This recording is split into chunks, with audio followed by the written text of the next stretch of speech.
C'est Maurice Papon, c'était un haut fonctionnaire, un brillant technocrate qui a fait une carrière absolument éblouissante. Maurice Papon n'avait qu'un seul maître, sa carrière.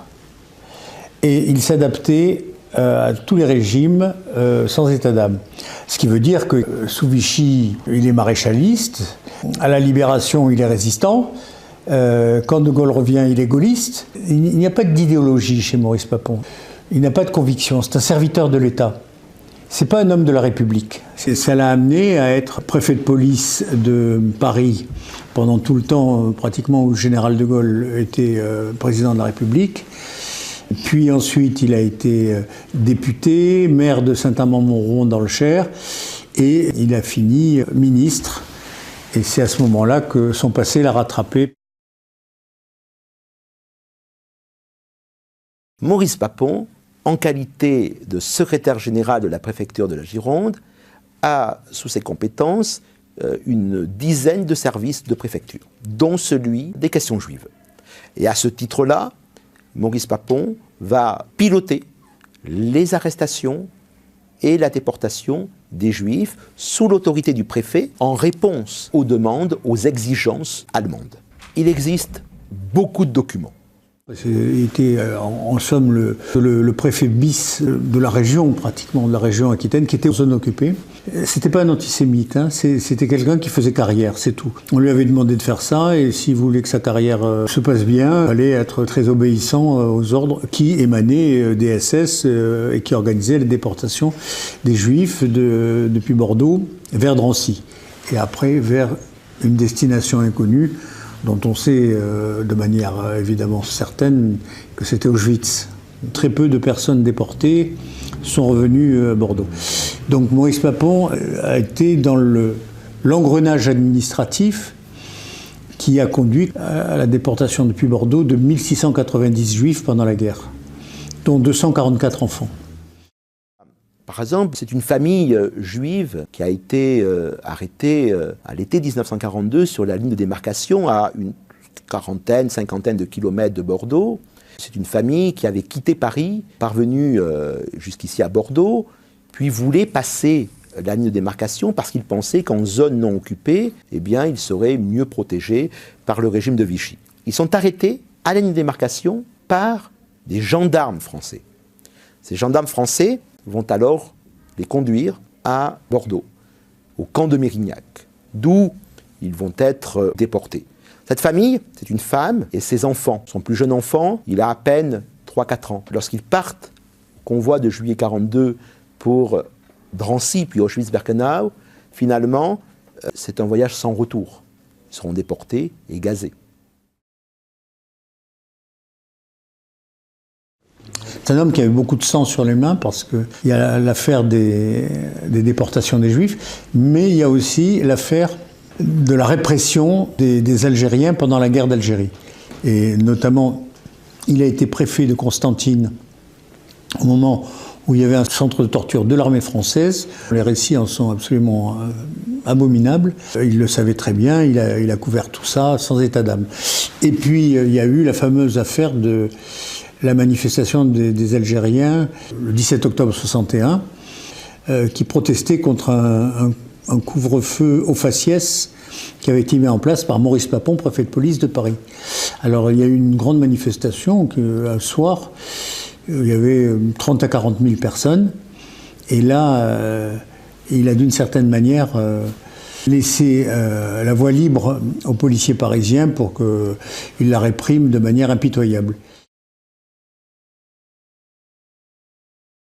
Les archives départementales de la Gironde, en 1981, ont permis de faire naître cette affaire. Jean Cavignac, un archiviste, a découvert des archives qui montraient la signature de Maurice Papon dans des rafles contre des Juifs à Bordeaux. Il y a eu 4 rafles organisées à Bordeaux et ces documents étaient signés de Maurice Papon. Par ce biais-là, Jean Cavignac en a informé une ancienne victime qui avait réussi à s'enfuir, Michel Sitinsky, et c'est ainsi que va naître l'affaire Papon.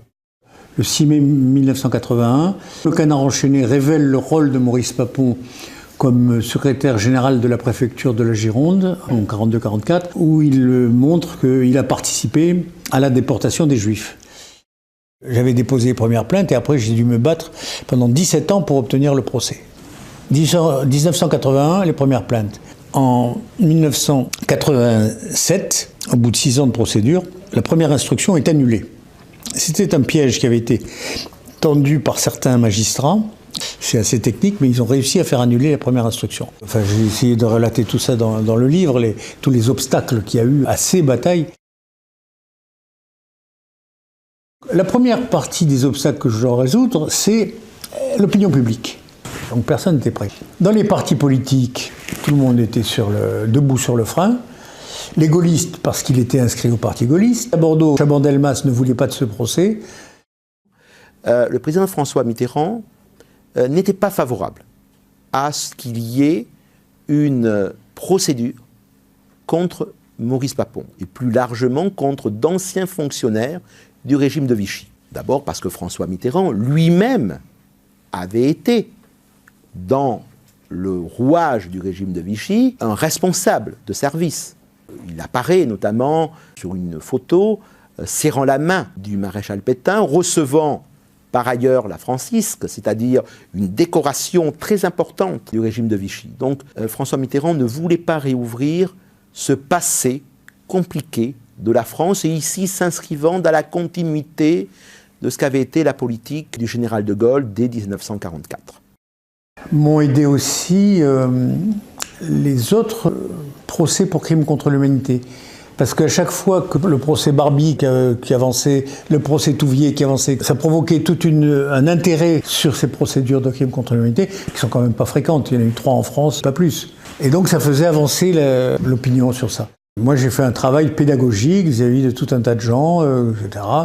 Et puis jusqu'au moment où je me suis rendu compte que si je voulais avoir le procès, il fallait que j'écrive un livre. J'ai adopté la méthode du peuple du livre. C'est le peuple juif qui est le peuple du livre. Hein. Mon livre, il sort en 94, c'est en 95 que Chirac fait son discours au Veldiv. Juillet 1995, où il reconnaît la responsabilité de l'État français dans les déportations, etc., etc. C'est la première fois qu'un président de la République reconnaissait ça. Alors après, tout s'est débloqué du côté de la magistrature. Il a fallu recommencer une deuxième instruction qui a abouti en fin 95, début 96, au renvoi devant la cour d'assises. Ce procès a été une véritable joute qui a opposé 2 lignes, les partis civils, c'est-à-dire ceux qui ont été victimes des persécutions, des arrestations. Ce procès a été un moment très dur, avec des moments douloureux où des personnes sont venues témoigner de ce qu'ils ont vécu, de ce que leur famille a vécu. Et puis, il y a la ligne de défense qui était celle de Maurice Papon et de ses avocats. C'est un procès qui, aujourd'hui, constitue le plus long procès de l'histoire judiciaire française. Pourquoi il a été très long? Parce que Maurice Papon va appeler à la barre de très nombreux témoins, parce qu'il souhaite mettre en avant son caractère de respect de l'État. Également, il prétend être résistant. Il a réussi à faire croire à Gaston Cousin, envoyé par De Gaulle, le nouveau préfet régional, qu'il avait été résistant et qu'il a réussi à mettre toute la police bordelaise à sa disposition. Et là, Cousin se dit, voilà un homme efficace, voilà un homme qui me rend un service.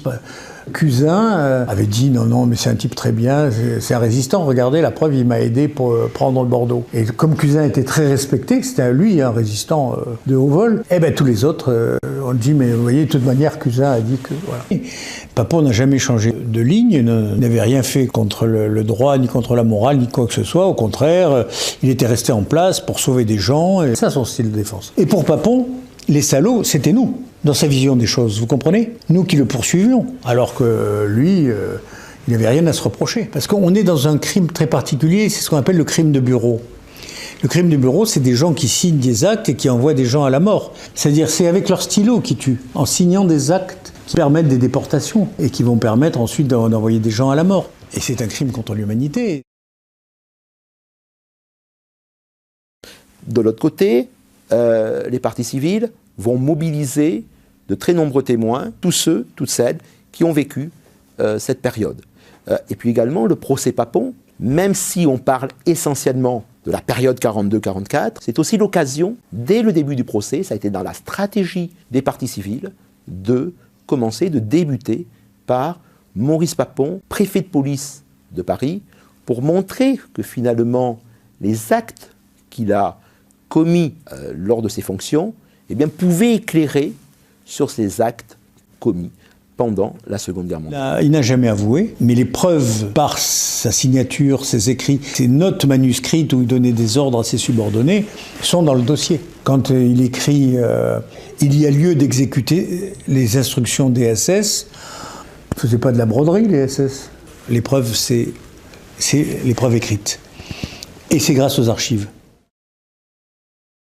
Donc le procès a commencé le 8 octobre 1997 et il a duré jusqu'au 2 avril 1998 où Maurice Papon était condamné pour complicité, pour crime contre l'humanité. Mais après, il y a eu tout un tas de procédures dans la Cour de cassation, la Cour européenne des droits de l'homme, etc., qui ont fait durer la procédure 6 ans de plus. La condamnation absolument définitive, après nouveau renvoi devant la Cour de cassation, elle est en 2004. J'avais une dernière chose à faire parce que je me suis battu pour la vérité pendant 23 ans. Mais j'avais besoin de faire ce livre 20 ans après, je vais laisser passer du temps, pour rétablir la vérité sur ce qui s'était passé vraiment dans le procès, mais en dessous, ce que personne ne savait et que je suis le seul à savoir. Donc il fallait faire la vérité sur les dessous du procès, les secrets du procès. Et comme ça, je crois qu'on peut fermer le cycle. La bataille est menée à son terme.